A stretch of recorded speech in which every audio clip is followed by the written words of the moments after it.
शुभ सकाळ सर्वांना. आज मी तुम्हाला माझ्या खूप खास मित्राबद्दल सांगणार आहे.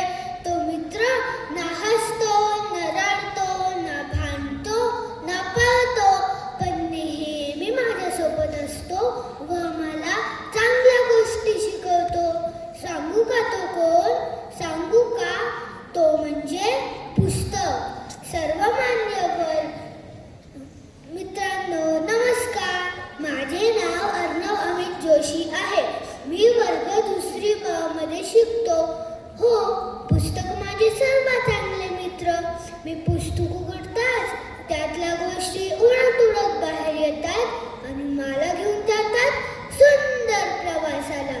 तिथं कधी मी राजा बनतो, कधी शूरसैनिक, कधी जादूगार, कधी हवेत उडणारं पाखरू. माझे पुस्तक मला नवीन गोष्टी सांगते, नवीन शब्द शिकवते आणि माझ्या बुद्धीला चमक आणते. मोबाईल ओरडतो, माझ्याशी खेळ, माझ्याशी खेळ, पण पुस्तक शांतपणे म्हणतं, ये ना, मी तुला काहीतरी नवीन शिकवतो. म्हणूनच मी रोज म्हणतो, पुस्तक माझा मित्र, आज आपण काय मजा करणार. मग तो मला ज्ञानाचा भंडार